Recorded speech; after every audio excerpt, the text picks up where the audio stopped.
கிளைக்கழக நிர்வாகிகள் அனைத்து தரப்பு நிர்வாகிகளையும் இன்னைக்கு சந்தித்து ஆலோசனை கூட்டம் நடைபெற இருக்கிறது.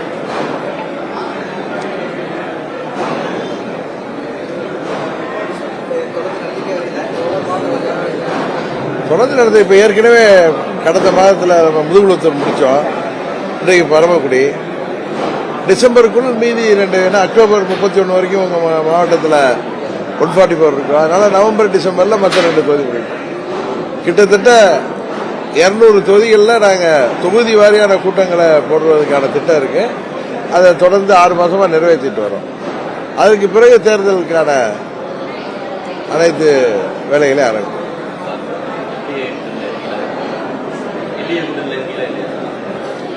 என்டிஏ கூட்டணியில நீங்க என்ன நினைக்கிறீங்க? திரு நயினார் நாகேந்திரன் கேளுங்க. ஏன்னா நாங்கள் 24 மாண்புமிகு மோடி அவர்கள் 3வது முறையாக பிரதமராக வந்தால்தான் நாட்டின் பாதுகாப்பிற்கும் நாட்டின் வளர்ச்சிக்கும் இந்தியா ஒரு சிறந்த வல்லரசு நாடாக ஆவதற்கும் அவர் பிரைம் மினிஸ்டரா வரணுங்கிற ஒரே நோக்கத்தோட நாங்கள் அன்கண்டிஷனலா அவர்களுக்கு ஆதரவு அளிக்க வேண்டியது. இன்றைக்கு நீங்க கேட்கிற கேள்விக்கு திரு நயினார் நாகேந்திரன் அவர்கள் பதிலளித்தால் எங்களுக்கும் நன்றாக இருக்கும் என்று நினைக்கிறேன்.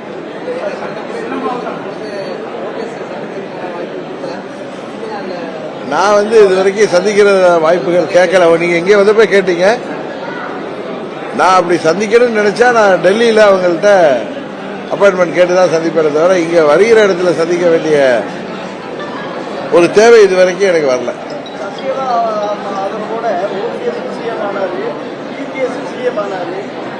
சமீபத்தில் எடப்பாடி சொல்லும்போது நான் பெரியவங்க காலம் இருந்தேன் அப்படின்னு பெரியவங்க காலம் இருந்தேன், நான் வேற யாரு காலம் சசிகலாமாவை பாராட்டி பேசினாங்க.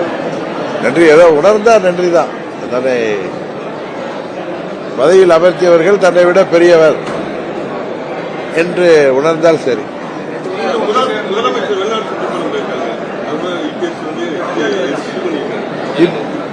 இபிஎஸ்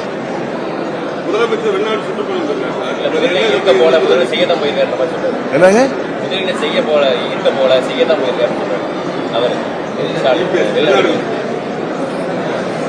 கத்திரிக்காய் முத்துனா சந்தைக்கு வந்துடும். அதனால நாம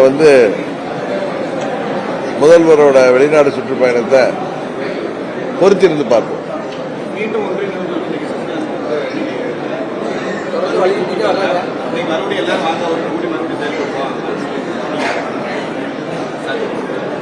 அம்மாவின் தொண்டர்கள் ஓர் அணியில் திரள வேண்டும் என்பதுதான் அம்மா மக்கள் முன்னேற்ற கழகத்துக்கு. ஒன்று இணையினா ஒரே கட்சி ஆறது கிடையாது. அம்மா மக்கள் முன்னேற்ற கழகம் ஆரம்பித்து 7-8 ஆண்டுகளாக நாங்கள் யாரையெல்லாம் எதிர்த்து போராடி வந்தோம் என்பது உங்களுக்கு தெரியும். அதனால அம்மாவின் தொண்டர்கள் ஓர் அணியில் திரள வேண்டும் என்பது எங்களது நிலைப்பாடு. அதை பொறுத்திருந்து பார்ப்போம்.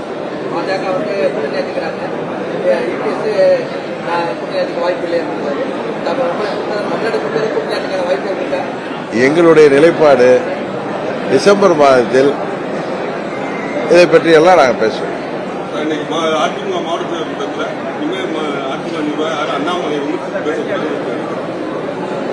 தெரியவில்லை. திரு அண்ணாமலை அவர்கள் சிறந்த ஒரு அரசியல் தலைவராக பாரதிய ஜனதா கட்சியின் மாநில தலைவராக பணியாற்றியவர். எனது நல்ல நண்பர் அவர்.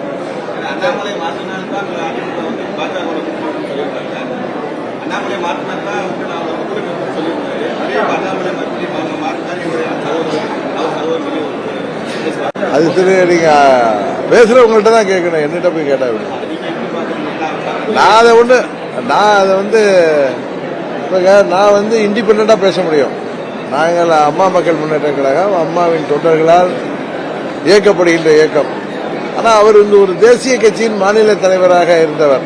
அதனால அவருக்கு சில கட்டுப்பாடுகள் இருக்கும். அதுதான் உண்மை. அதான் சொன்னார, எனது சொந்த கருத்துங்கிறத தாண்டி கட்சியின் கருத்துக்கு நான் கட்டுப்படுவேன்னு சொல்லுவேன். அதனால அவர் பேசுறது மாறி மாறி பேசுறதுன்னு நீங்க எடுத்துக்கணும்னா அது உங்களுடைய விருப்பம். நான் அப்படி பார்க்கல. அவர் ஒரு தொண்டராக ஒரு கட்சியின் மாநில தலைவராக இருந்தப்ப அவர் ஒரு கருத்தை சொல்றாரு. இன்றைக்கு மேலிடம் சொல்வதற்கேற்ப அவர் ஒரு தொண்டராக அதை ஏற்றுக்கொண்டு அதில் வழி அந்த வழி செல்வார். உச்சமேடையிலே சசிகலாவை பற்றி அவதூறா எடப்பாடி பேசலையா அப்படின்னு அதான் சொல்லுறேன், தன்னை பதவியிலே முக்கியமான பதவியை அமர வைத்தவர்கள் உயர்ந்தவர்கள் என்று யார் உணர்ந்தாலும் சரிதான். பாஜக வாக்குக்கு பண்ணிட்டாங்க அப்படின்னு அதாவது தொடர்ந்து பேரணிகள் வாக்குக்கு நடந்திருக்காங்க. எனக்கு தெரியல. ஆனா சிவகங்கை எம்பி திரு கார்த்திக் சிதம்பரம் அவர்களே இவிஎம்லாம் எதுவும் தப்பு நடக்க வாய்ப்பு இல்லைன்னு பேசியிருக்காரு. அவரே பதில் சொல்லியிருக்காரு, அவங்க கட்சிக்கு அவரே பதில் சொல்லியிருக்காரு.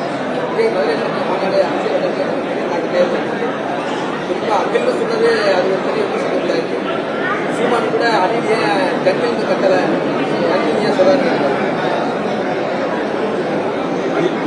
உங்கள் கேள்விக்கெல்லாம் நேற்று நான் தஞ்சாவூர்ல பதில் சொல்லி உங்க தொலைக்காட்சிகள்லையும் பத்திரிகையிலும் வந்திருக்கு. மீண்டும் மீண்டும் அதே அரைச்சமாவே அரைக்க வேண்டாம்னு நினைக்கிறேன்.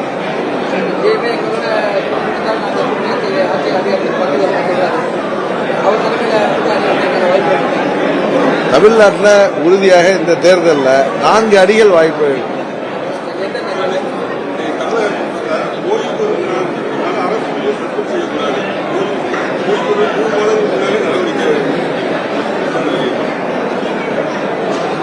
சத்துணவு ஊழியர்களை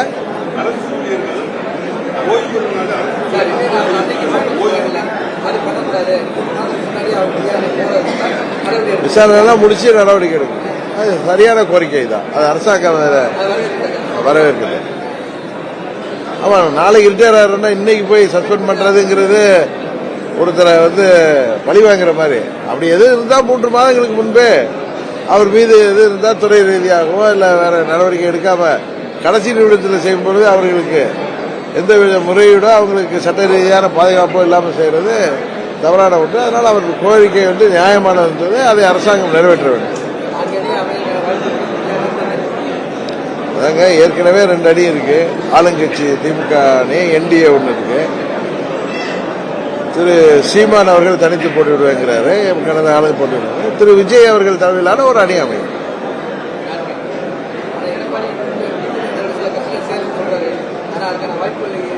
அது நீங்க அவரை தான் கேட்கணும். எந்த கட்சின்னு நீங்க அவரை தான் கேட்கணும். எனக்கு தெரியாது.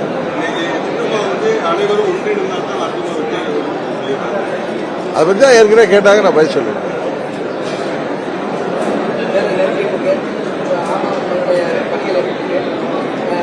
இப்பொழுது நான் தொகுதி வாரியாக கட்சியின் கட்டமைப்பை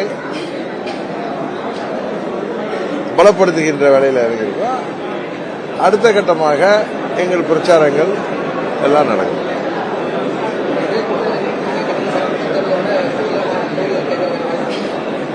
சார், உங்க கேள்விகளுக்கெல்லாம் அவர் தான் சரியா கேட்டாரு, நண்பர் கேட்டாரு. அது நயினார் நாகேந்திரன் கேட்கணும் அப்படின்னு நான் சொல்லிட்டேன். அது நான் யூகத்துக்கெல்லாம் பதில் சொல்ல மாட்டேன். பட்சத்தில் அதெல்லாம் கிடையாது. அவர் சரியா கேட்டார் தம்பி வந்த உடனே. அந்த கேள்விக்கு நண்பர் நயினார் நாகேந்திரன் தான் நீங்க கேட்கணும். இன்னொன்னு, டிசம்பர் மாதத்திற்குள் எல்லாம் ஒரு முடிவுக்கு வந்துடும். அதுக்கப்புறம் அமமுக என்ன செய்கிறது என்பதை நீங்கள் பாருங்கள். ஆனா ஒன்று மாத்திரம் சொல்கிறேன், இந்த தேர்தலில் 26 சட்டமன்ற பொது தேர்தலில் அம்மா மக்கள் முன்னேற்ற கழகம் உறுதியாக வெற்றி முத்திரை பதிக்கும்.